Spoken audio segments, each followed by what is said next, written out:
Hey guys, Stephen, TheSalonGuy here, and I have a new request. I've been getting some requests for some bang videos. Now, I've done some in the past. You can search for wispy bangs, you can search for Taylor Swift bangs.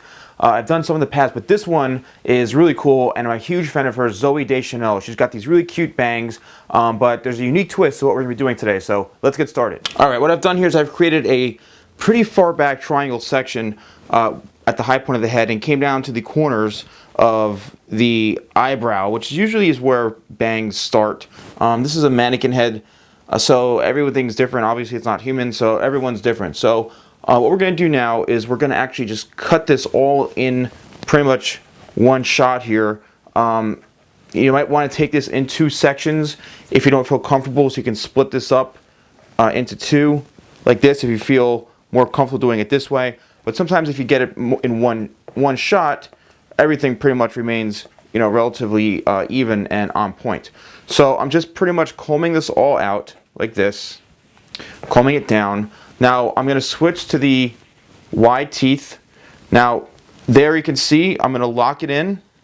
All right, lock the hair in, and that is where you're going to actually start to cut. So we're going to leave these a little bit longer because Zoe likes to wear her bangs a little bit longer, but just to be on the safe side. All right, there's where we're going to gauge everything right there, as you can see that. It's probably much on the bridge of the nose, or even with the eyes. And what we're going to do is just lock our comb in place, and now we're just going to cut everything pretty much straight across. And you don't want to stop, you want to keep going. And again, your comb is pretty much the ruler of everything, okay? And there we have it. So there might be, now is a time where you can go in. If you have any kind of stray pieces, you can cut them like so. All right, and then brush all this excess hair out of the way. You always want to make sure you're, especially if you're dealing with clients, you want to get any excess hair kind of out of the way, so you keep their face nice and clean. Now, here is what we have, just like this. Okay, again, this is on damp hair. What I'm going to do now is, now she's got, you know, I think some layering in there, and also she has them kind of wispy. All right, so I'm just going to go in like this and just notch into it with my shears, just to create a little bit of a softer edge. Just do some point cutting like this.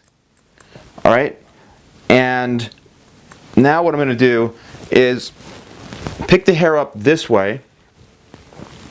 Okay, I'm going to raise everything up, and that is going to allow me to soften up. All right, I'm going to soften up the weight here. All right, and here is the weight right here. And I'm just going to simply cut that off. Okay, so let me turn this a little bit more this way for you. We're just removing the excess weight. You'll be able to see it. There it is on top there. Just adding some slight layering to this so it's not so heavy on top. And you're basically, the good thing about this is that you're working within a confined area. So everything is pretty much right in this one space right here. So you have a consistent working area when you're cutting this, so you don't get too kind of lost or confused as to where you're cutting or how much you're cutting. So continue on the other side here once you're done with that side.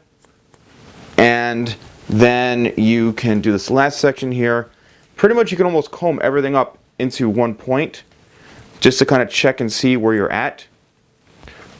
And everything should be pretty well balanced. You shouldn't really have much of any longer pieces or anything. So you should be pretty much on the right track here. Okay. Sometimes, again, you will see pieces that need to be trimmed off, and you can just do that by eye basically. All right, now what I want to do is just dry these a little bit here, and then we're going to go in and just kind of soften them up a little bit with thinning.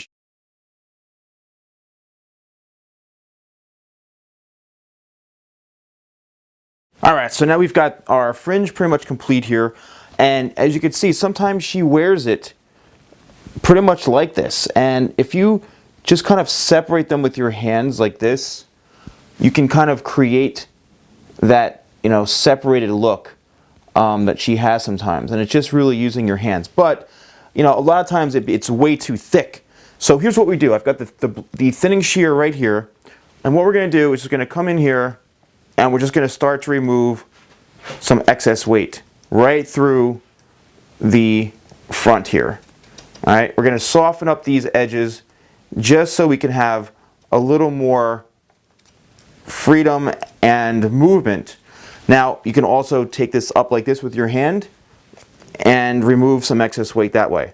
All right, because it's so far back, the fringe, it is very, very heavy right on the base. So we need to loosen this up in order to make it more, a little softer and more movable. So now as I'm picking it up, it's not as heavy, all right? But you still have that solid, you know, fringe line or that solid bang line that you're looking for. Okay, but now you're allowing it to have more movement to it. And that's the key to this whole look, is allowing these bangs here to have a good amount of movement to them. All right, now see how we're able to get more of that kind of that peekaboo look or that kind of wispier look, and we're allowing it to have more freedom and flexibility. All right, which is how Zoey's bangs are. So I'm just going to kind of go in here, and again, you can keep doing this until you really feel that you've got the right amount, because again, when you take it this far back, the fringe is relatively heavy. All right, but you don't want to do too much at once. Just working it kind of through the ends here, just so that you can have that really more refined, somewhat peekaboo look. All right, so I'm going to show you a couple different versions of how to get that look. So as you can see here, here's one look where you're just kind of piecing it and separating it through just your hands like this, and also working it over and kind of working those finer pieces that you cut by just simply kind of spreading out the bangs here on the fringe area like this. So it just kind of opens it up a little bit like that. See, there's one way of doing it. Next, I've got a hair cream, which allows the hair to have a little more a softer hold, a little more movement and pliability. So you're just kind of working it in like this. So you've seen how she's got her fringe a little more solid like that. And also what I notice she likes to do sometimes is really piece out the fringe. And in some of her more recent looks, I've seen it, she's got pretty large, larger sections like this that are just kind of worked in and hand separated to create these nice little points in through here. That's another look that I've seen too. So this is pretty much a great way to wear your fringe, but this is something that I feel is a great way and a great method for Zoey's bangs. So thank you so much for watching, guys, and I'll see you soon for more videos with the Salon Guy.